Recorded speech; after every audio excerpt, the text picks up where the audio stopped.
Hello నమస్తే నేను Ashok welcome to ప్రజా చైతన్యం. కూటమి సర్కార్ అధికారంలోకి వచ్చి 7 నెలలు పూర్తి చేసుకుంది. 7 నెలలు పూర్తి చేసుకున్న తర్వాత ప్రభుత్వానికి సంబంధించిన డెవలప్‌మెంట్ మీద అలాగే అమరావతికి సంబంధించిన ఇష్యూస్ పైన, పోలవరం ఇష్యూస్ పైన కూడా ఎక్కువగా కాన్సంట్రేట్ చేస్తూ వస్తుంది. డెవలప్‌మెంట్ వర్క్ మీద అయితే ప్రధానంగా దృష్టి పెడుతూ వస్తుంది కూటమి సర్కార్.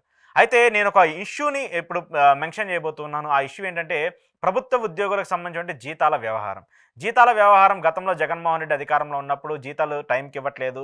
1 తారీఖు జీతాలు రావట్లేదు. 10 తారీఖు వస్తున్నాయి, 15 తారీఖు వస్తున్నాయని చెప్పేసి పదే పదే అప్పుడు ప్రతిపక్షంలో ఉన్నటువంటి పార్టీలు జనసేన కావచ్చు, టీడీపీ కావచ్చు, బీజేపీ కావచ్చు మాట్లాడుతూ వచ్చాయి. మాట్లాడుతూ వచ్చి కూడా జగన్మోహన్ రెడ్డి ప్రభుత్వం మీద విమర్శలు చేస్తూ వచ్చారు. అయితే వాస్తవానికి గతంలో జగన్మోహన్ రెడ్డి అధికారంలో ఉన్నప్పుడు జీతాలు కొంత ఆలస్యంగానే పడ్డాయి. కొంతమందికి 4 తారీఖు, 5 తారీఖు పడుతూ వచ్చాయి. దాని మీద కూడా ఉద్యోగులందరూ కూడా ఆగ్రహం వ్యక్తం చేస్తూ వచ్చారు. ఇది ఒక అస్త్రంగా తీసుకుంది అప్పుడు ప్రతిపక్షంగా ఉన్నటువంటి కూటమి. పదే పదే జగన్మోహన్ రెడ్డి మీద వ్యాఖ్యలు చేస్తూ వచ్చారు. పదే పదే జగన్మోహన్ రెడ్డి మీద విమర్శలు చేస్తూ వచ్చారు. అయితే జగన్మోహన్ రెడ్డి ఓడిపోయారు. జగన్మోహన్ రెడ్డి ఓడిపోవడంలో కూడా ఉద్యోగస్తులది కూడా ఒక కీలక బాధ్యతగా కూడా మనం చూడొచ్చు. ఎందుకంటే ఆయన ఇచ్చినటువంటి హామీలు కావచ్చు, లేదంటే ఆయన పీఆర్సీకి సంబంధించిన ఇష్యూస్ కావచ్చు, లేదంటే వాళ్ళ పెన్షన్‌కి సంబంధించిన ఇష్యూస్ కావచ్చు, లేదంటే వివిధ కారణాలు ఏవైతే ఉండొచ్చు, ఉద్యోగులు కూడా జగన్మోహన్ రెడ్డికి వ్యతిరేకంగా ఓటు వేశారు. ప్రభుత్వానికి అంటే కూటమి సర్కార్‌కి అనుగుణంగా ఓటు వేశారు. కూటమి సర్కార్ అధికారంలోకి వచ్చింది. అధికారంలోకి వచ్చిన తర్వాత 7 నెలలు పూర్తి చేసుకున్న తర్వాత ఇప్పుడు మళ్ళీ జీతాలకు సంబంధించిన అంశం చర్చనీయాంశంగా మారుతుంది. ఉద్యోగులందరూ కూడా ఈ 7 నెలల్లోనే కూటమి ప్రభుత్వం మీద వ్యతిరేకత వ్యక్తం చేస్తూ వస్తున్నారు. ఎందుకు వ్యతిరేకత వ్యక్తం చేస్తున్నారంటే చంద్రబాబు నాయుడు గారు అధికారంలోకి వచ్చినటువంటి మొదటి 2, 3 నెలల్లో జీతాలు మాత్రం 31 తారీఖు, 1 తారీఖు టైంకి పడ్డాయి. ఆ తర్వాత చాలా మందికి, చాలా ప్రభుత్వ కార్యాలయాలకు సంబంధించి, ప్రభుత్వానికి సంబంధించిన చాలా రంగాలకు సంబంధించిన వ్యక్తులకి ఇప్పటికీ స్టిల్ జీతాలు పడినటువంటి పరిస్థితి ఉంది. అయితే ఈ నెలకు సంబంధించి దాదాపు 2,00,000కు పైగా ఉద్యోగులకు సంబంధించి జీతాలు ఇంకా పడాల్సి ఉంది.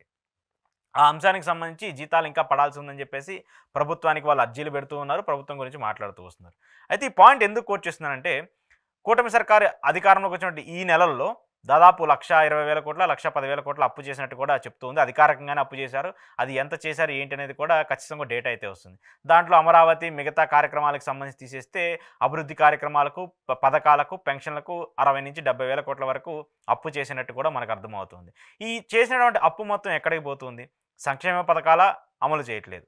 ప్రభుత్వానికి సంబంధించిన జీతభత్యాల్లో కూడా లేట్ అవుతుంది. అంటే 3 తారీఖు రావాల్సింది 5 తారీఖు, 5 తారీఖు రావాల్సింది 10 తారీఖు, లేదంటే 1 తారీఖు రావాల్సింది 20 తారీఖు ఇలా షిఫ్ట్ అవుతూ ఉంది. మరి ఇవన్నీ కూడా పెండింగ్‌లో ఉన్నటువంటి నేపథ్యంలో ఆ అప్పులు ఎక్కడికెళ్ళిపోతున్నాయని చెప్పేసి ఇప్పుడు ఒక పెద్ద ప్రశ్నగా మారింది. ఇక మరోవైపు జీతాలకు సంబంధించి ప్రధానంగా ఎంప్లాయీస్ అందరూ కోరుకుందేంటి? మాకు ఏమిచ్చినా ఇయ్యకపోయినా కూడా 31 తారీఖో, 1 తారీఖో జీతం ఇవ్వండి. మాకు సంబంధించి మాకు కొన్ని ఇబ్బందులుంటాయి. మా కుటుంబానికి కూడా మేము చేసుకోవాల్సినవి ఉంటాయి కాబట్టి మాకు 1 తారీఖు జీతాలు ఇవ్వండి అని చెప్పేసి కూడా మాట్లాడుతూ వచ్చారు. దానికి అనుగుణంగా కూటమి కూడా హామీ ఇస్తూ వచ్చింది. మేము అధికారంలోకి వస్తే మీకు వెంటనే జీతాలు అంటే 31 తారీఖు సాయంత్రం కల్లా మీకు జీతాలు పడిపోతాయని చెప్పేసి పదే పదే ఎన్నికల టైంలో ఎలక్షన్ క్యాంపెయిన్ చేస్తూ మాట్లాడుతూ వచ్చారు. మరి ఇప్పుడు ఈ 7 నెలల్లోనే ఇంత భిన్నంగా మార్పు ఎందుకు రావాల్సొచ్చింది? 4 తారీఖు, 5 తారీఖు వచ్చినా కూడా 2,00,000 మంది వరకు ఇంకా జీతాలు పెండింగ్‌లో ఉన్నాయంటే ఎందుకు వస్తూ ఉన్నాయి? వివిధ శాఖలకు సంబంధించినవి. అందరికి ఒకటే కాదు, వివిధ శాఖలకు సంబంధించిన వ్యక్తులకి ఇంకా జీతాలు రావాల్సింది. మరి ఉద్యోగులందరూ కూడా ఇప్పుడు మీ మీద ఆగ్రహం వ్యక్తం చేస్తూ ఉన్నారు. ఉద్యోగులందరూ కూడా మీ మీద ఇబ్బంది పడుతున్నారు కదా! అప్పుడు జగన్మోహన్ రెడ్డి చేసింది తప్పని చెప్పేసి మీరు ఎలా అయితే మాట్లాడారో, ఇప్పుడు జగన్మోహన్ రెడ్డి కూడా మిమ్మల్ని క్వెషన్ చేయాలి కదా! మీరు ఇదే కదా మాట్లాడుతూ వచ్చారు ఎన్నికలకు సంబంధించి. మేము తప్పు చేశాము, లేదంటే జగన్మోహన్ రెడ్డి మిమ్మల్ని వాడుకొని వదిలేస్తున్నాడు, జగన్మోహన్ రెడ్డి అలా చేశాడు, ఇలా చేశాడని చెప్పేసి వివిధ రకాలుగా మాట్లాడడం అప్పుడు ప్రభుత్వము, అప్పుడు వ్యక్తులు, ఇప్పుడు ప్రభుత్వంలో ఉండి కూడా ఎందుకు చేయలేకపోతున్నారు? ఇది ఉద్యోగులందరూ కూడా మిమ్మల్ని ప్రశ్నిస్తూ ఉన్నారు. ఉద్యోగులందరూ కూడా మిమ్మల్ని డైరెక్ట్‌గా క్వెషన్ చేస్తూ ఉన్నారు. ఉద్యోగులందరూ కూడా ఇప్పుడు బయటకొచ్చి మాట్లాడుతున్నారు. జగన్మోహన్ రెడ్డి మేము అనవసరంగా నిందించామా? జగన్మోహన్ రెడ్డి మీద మేము అనవసరంగా మాట్లాడామా? అంటే అప్పుడున్నటువంటి పరిమితులు, ఇప్పుడున్నటువంటి పరిమితులు ఏం మారాయి? ఏం మారలేదు. ప్రభుత్వాలే మారాయి, వ్యక్తులు మారారు. వ్యవస్థలు అలానే ఉన్నాయి, ఉద్యోగులు అలా ఉన్నారు, ఉద్యోగుల పనితీరు కూడా అలానే ఉంది. మరి ఇంత చేంజ్ ఓవర్ వచ్చినప్పుడు, ఇంత క్వెషన్ చేస్తున్నప్పుడు ప్రభుత్వం నుంచి ఎందుకు సహకారం రావట్లేదు? ప్రభుత్వం నుంచి ఎందుకు క్వెషన్ రావట్లేదు అనేది ఇప్పుడు ప్రధానంగా వస్తున్నటువంటి మాట. దాంతో పాటు సంక్షేమ పథకాలకు సంబంధించి మేము అధికారంలోకి వచ్చినటువంటి వెంటనే అమలు చేస్తాం. 6 నెలల్లోపే ప్రధాన హామీలన్నీ కూడా అమలు చేస్తామని చెప్పేసి కూటమి చెప్తూ వచ్చింది. కానీ ఎక్కడా కూడా దానికి సంబంధించి అడుగులు పడలేదు.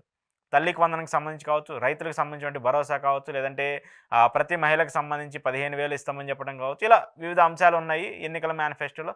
అవి కూడా ఈ ఏడాదికైతే పక్కన పెట్టేసినటువంటి అర్థం కూడా మనకు కనిపిస్తుంది. కేవలం పెన్షన్లు మినహాయిస్తే మిగతా వాటిని కూడా పక్కన పెట్టబోతుంది కూటమి సర్కార్. కానీ ఉద్యోగులకు మాత్రము జగన్మోహన్ రెడ్డి కరోనా తర్వాత ఉద్యోగాలకు సంబంధించిన జీతాల మీద ఆలస్యమైనవి, కానీ అంతకుముందు కూడా ఆయన ప్రియర్గా చేసుకుంటూ వస్తున్నారు. 31 తారీఖులోనే జీతాలు ఇస్తూ వస్తున్నారు. కానీ కూటమి వచ్చినటువంటి ఈ 6 నెలల్లోనే జీతాలకు సంబంధించిన ఇబ్బందులు రావటము, అలాగే 1వ తారీఖు పడాల్సినటువంటి జీతాలు 4-5వ తారీఖులో పట్టము, లేట్ అవ్వటము, దానివల్ల ఉద్యోగులు ఇబ్బంది పడటం కూడా జరుగుతూ వస్తుంది. మరి ఉద్యోగులు దీని మీద ఎలా ప్రశ్నిస్తున్నారు? అప్పుడు జగన్మోహన్ రెడ్డి మీద ఎలాగైతే వ్యతిరేకత చూపించారో, జగన్మోహన్ రెడ్డిని ఎలా అయితే క్వశ్చన్ చేశారో, ఇప్పుడు కూటమి వచ్చినటువంటి ఈ 6 నెలల్లోనే ఇలాంటి ఇబ్బందులు వస్తున్నాయి కాబట్టి కూటమిని ప్రశ్నిస్తారా, ప్రభుత్వానికి ఎదురుపడి మాట్లాడతారనేది కూడా చూడాల్సి ఉంది. ఏది ఏమైనప్పటికీ జగన్మోహన్ రెడ్డిని మాత్రం ఇప్పుడు చాలామంది తలుచుకుంటున్నారు. అటు పథకాలకు సంబంధించిన మహిళలు కావచ్చు, లేదంటే అమ్మఒడి డబ్బులకు సంబంధించిన ఇష్యూ కావచ్చు, లేదంటే విద్యార్థులకు సంబంధించిన స్కాలర్షిప్ సంబంధించిన అంశం కావచ్చు, ఇప్పుడు ప్రభుత్వ ఉద్యోగులకు సంబంధించిన జీతాల ఇష్యూస్ కావచ్చు. జగన్మోహన్ రెడ్డి ఉన్నటువంటి ఇష్యూకి ఇప్పుడు ఉన్నటువంటి ఏం మారింది లేదు. ఇంకా కొంత మేర చూస్తే జగన్మోహన్ రెడ్డి బెటర్గా కనిపిస్తున్నాడు. ఎందుకంటే ఆయన చెప్పింది 100% చేసుకుంటూ వచ్చారు. కానీ వీళ్ళు చెప్పారు, చెప్పినవి కూడా చేయట్లేదని చెప్పేటువంటి ఒక వ్యతిరేకత అయితే ప్రజల్లో వచ్చేసింది, కూటమి మీద వచ్చేసింది. కాబట్టి మరి దీనికి కూటమి సమాధానం చెప్పాల్సిన బాధ్యత ఉంది. దాంతోపాటు ఉద్యోగులకు సంబంధించి వాళ్ళు ఎలాంటి నిర్ణయం తీసుకుంటారు, ప్రభుత్వ డెసిషన్ మీద, జీతాలకు సంబంధించిన వ్యవహారం మీద వాళ్ళందరూ ఎలా పోరాడతారు అనేది మాత్రం చూడాల్సి ఉంది.